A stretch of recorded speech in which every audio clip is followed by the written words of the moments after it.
What's going on, everybody? Welcome back to ICNV Drivers Edition. And today, well, let's just get the formalities out the way. My name is Sho. This is ICNV Drivers Edition. This is a car enthusiast network for people that love to drive cars and make you turn your head that aren't your everyday movers. But we're also an interactive car community, which means if you hit me up on any one of my social media platforms or in the comments below, I'll do my best to respond. If the topic you bring up is interesting enough, I may even shoot a video on it. Now, I know it's been a minute and I've been getting text messages, emails, and DMs asking me what's going on and dropping some interesting conversation pieces into my inboxes. So let me just say this. There's a lot of stuff going on behind the scenes. There's a lot of networking going on behind the scenes. And I got a lot of new stuff coming up for you this year, so don't miss out. Lock into the channel, subscribe to your boy. We got some fun and access stuff coming that you just wouldn't expect me to normally have. So now that things are kind of slowly settling back down, let's start addressing these topics you're bringing up. Today, I want to talk about, is the Corvette market gone, or should I say destroyed, or have it fallen off a cliff? Let's get past all that. I thought I would never say it. The C8 Corvette market has pretty much fallen off a cliff, and we are at a place I never thought we would be. So let's talk about it, all right?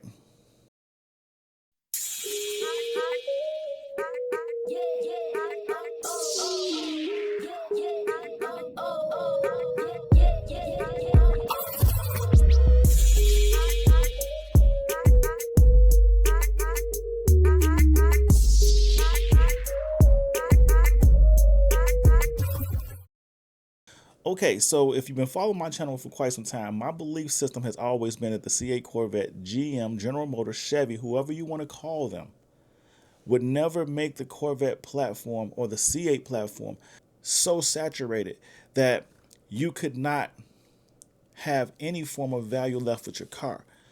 A few months ago, I decided to move Zeus, and I kept telling everyone this is the time to move Zeus. If you are not a true Corvette loyalist, a true Corvette fan, or love your car, because when you love your car, it doesn't matter what you pay for it, as long as you're happy with it.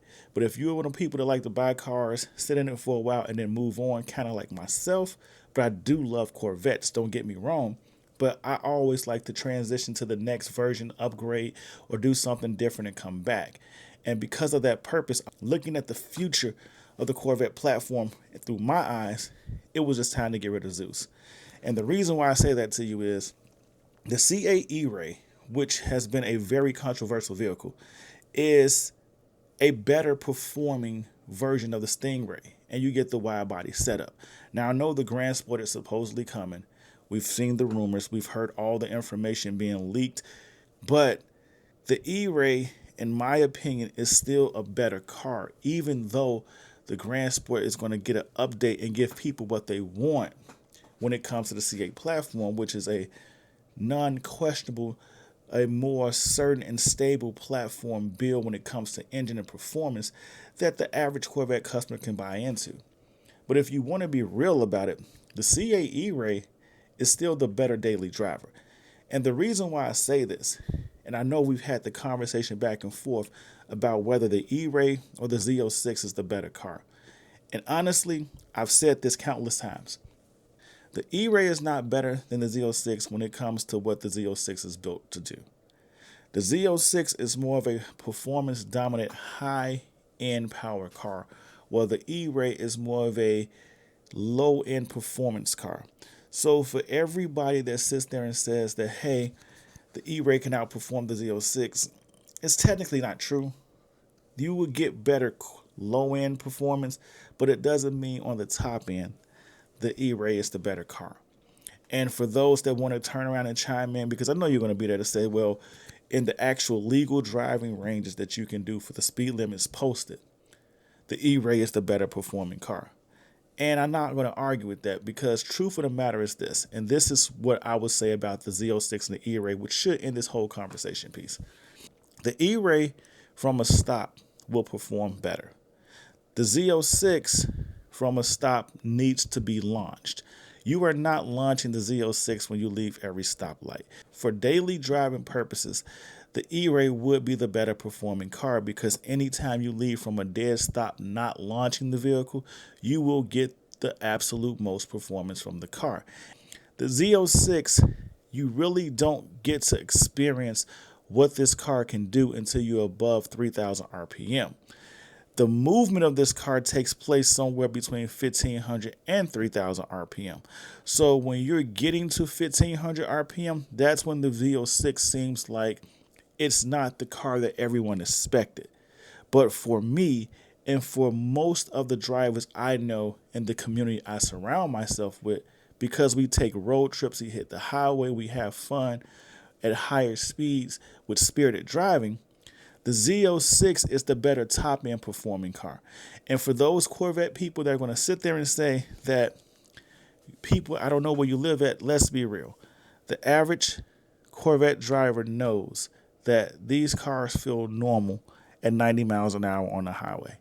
To be quite frankly with you, I've even taken video footage being out on the highway with state troopers and so forth, and everybody's cruising at 85 to 90 miles an hour, although the speed limit may say 65 or 70. So when you sit there and say to me that nobody drives that fast, you're wrong. And then when you step into the Z06 from 95 to pass, accelerate, get a little bit higher and so forth, this is where the Z06 outshines the E-Ray. So again, for what it's built for, the Z06 is a much better car. The E-Ray is a much more daily drivable, capable car, and that's the separation. We can argue about it, but there's no point in it. But let's get back on focus. The reason why we're making this video today is because the Corvette market has fallen off a cliff. And I'll just be honest with you. If you're in the market for a C8 and you want it for long-term ownership, this is your time to buy. I say it again. This is your time to buy. Between January 26th or maybe the 28th, leading into February 18th, you're going to see a shift in the marketplace pricing. So right now, if you see a car sitting at a dealership that you like and your eye is on it, this is the time to make a deal. Because once the tax season truly sets in, we start seeing refunds go out and so forth like that, you're going to see a shift from all these high performance cars. The prices are going to slowly go up. We're starting to see some of that now from cars that have not been at dealerships for over a month. Cars who've been in dealerships under a month, we're seeing the pricing go up, which people like that doesn't make sense. Well, the dealers start purchasing these cars because their expectation was to sell them within 90 days of ownership, which takes them to February and March, which most performance car buyers in the Midwest and the colder states starts looking to get their hands on a sports car. So if you're looking to make a deal, today is the time to get out and make that deal.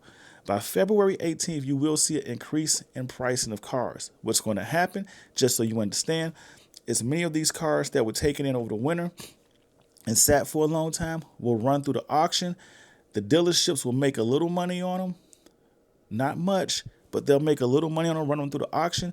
And then the next owner or the next location that gets these cars is going to price them in a range where they can make somewhat of a profit. And you're going to see the unwillingness to be flexible on these cars. And I know what you're going to sit there and say, but I can go to a dealership right now and see all these new cars lined up with $15,000, $20,000 off, $10,000 off the MSRP pricing. But here's the thing. What is the ideal purchase for you? For me, owning a base Stingray, which starts out at 72, 74 grand today, and getting it for $60,000 isn't ideal to me. I would rather own a 2023 Stingray that's a 3LT with nose lift, the all red interior, or as they say, the adrenaline dipped interior, with options as far as carbon flash, maybe some stripes, the upgraded sound system, the camera system. I want options in my car. And when I can get that with under, say, 7,000 miles for 60 grand, to me, that's a better buy. But that's just to me. And I know I'm not the only Corvette potential owner out there that feels that way, because I have a lot of people that reach out and say, should I get this? What do you think of this package combination? And so forth. And I'll just be honest with you. If you haven't owned the C8 already, you're going to love it when you get behind the wheels. I don't know too many people that actually did not like this car once they got behind the wheel of the car. And that goes to all of my friends that refuse to upgrade from a C7 with a stick shift, from a C6 to a C7. And then they said the C8 was overpriced and overhyped and it wasn't a true Corvette because it was mid-engine. Once everybody has gotten in the car and gotten behind the wheels of the car, that personality, or should I say, that characteristic has changed. So if you're looking to own a Corvette long term and you want to be the first-hand owner, I commend you. And there are enough discounts out there today to make the price, I would say, reasonable. But if you're looking to own a really nice Corvette, this is your time to buy, because the prices have come down dramatically and the used car market is so saturated with Corvettes that if you don't want to own it long term, it may be cheap enough just to get and play with, but I can't tell you where you're going to be sitting 6 months, a year, 2 years from now with the amount of C8s that are on the marketplace. And for my E-Ray owners, let's have this conversation. Or should I say for my potential E-Ray owners, this is a crucial decision point for you, because if you really like the E-Ray, I feel like the pricing is going to fall one more hard time. But if you haven't noticed, for the 2026 model year, they have made more ZR1s than they have actually made E-Rays to date, which tells me that the E-Ray is probably being phased out, or GM is accepting the fact that many people don't understand or grasp the benefits of owning this car, and they're moving on. So when it first falls off the cliff, or if you're looking to get your hands on a new one, the deals are coming. But at the same point in time, for those people that own the E-Ray, your value is dropping dramatically day by day. And unless you love it, it probably wasn't the best decision to make if you were looking to get out of it. For long-term benefits, we're going to see how it play out, because I would tell you, just like the base Stingray and people that refuse to give up the manual, if you get behind the wheel of an E-Ray, it's hard to argue and dislike this car. I'll say that to you again. If you get behind the wheel of an E-Ray, it's hard to dislike this car. Now, I know some people find it hard to believe that I'm actually saying it, and I tell you this over and over again. I don't have any disbeliefs or dislikes towards the E-Ray. It's just that when I look at how I drive, the E-Ray to me doesn't fit the type of driving I love, and that's why I look past it. But I'm telling you now, all of these cars, including the C8 Z06, there are discounts out there to be had. And if you get back to normal Corvette purchasing, and I say normal Corvette purchasing is because most Corvettes were purchased on the used market. I don't understand why so many people feel like the only way to truly own a Corvette is to buy it new. But if you get back to normal Corvette purchasing, and I think it has a lot to do with the transmission fact. Sorry, I got distracted, but I think it has a lot to do with the servicing, because people fear the service and maintenance of the car is not being performed. And because of the warranty void threats that GM have made, a lot of people are skeptical about buying a used Corvette because they don't want to wake up and find out their warranty was voided, or they have some problem getting warranty work performed because of something they didn't do as the original owner. So I understand why a lot of people are actually looking to get a new Corvette. But if you get back to normal Corvette purchasing, which is buying a used Corvette, there are a lot of deals on the market space. And if you want one and you want to own it long term, start shopping now. I know I should have went more into pricing on, showing the differences in the pricing and so forth. But at this point, there's a lot of other people covering that. I just wanted to get out here and say the C8 has fallen off a cliff. And I was wrong, because for the past few years, I've been sitting there saying I just couldn't see GM taking it this far. And they did it. So right now, it's the time to buy. It's the time to get your hands on a Corvette. For whatever reason you want to do it, just get out there and get a deal done. Because if you don't want to miss this window, if you're really trying to save money on the ownership of this car. That's all I got for you. ICNV Driver Edition. Go ahead, hit that like button, subscribe to the channel, join the ICNV Driver Edition community. We are an interactive channel, like I stated before. So hit me up on any one of my social media platforms or in the comments below, and let's get some more content out there that you inspired on this channel. But don't forget, we were all made in this image and given dominion over the world, which means we weren't just meant to be. So chase your dreams, build your visions, never ever give up, and embrace your own identity. It is okay to be unique. He's not done with you, and he's definitely not done with me.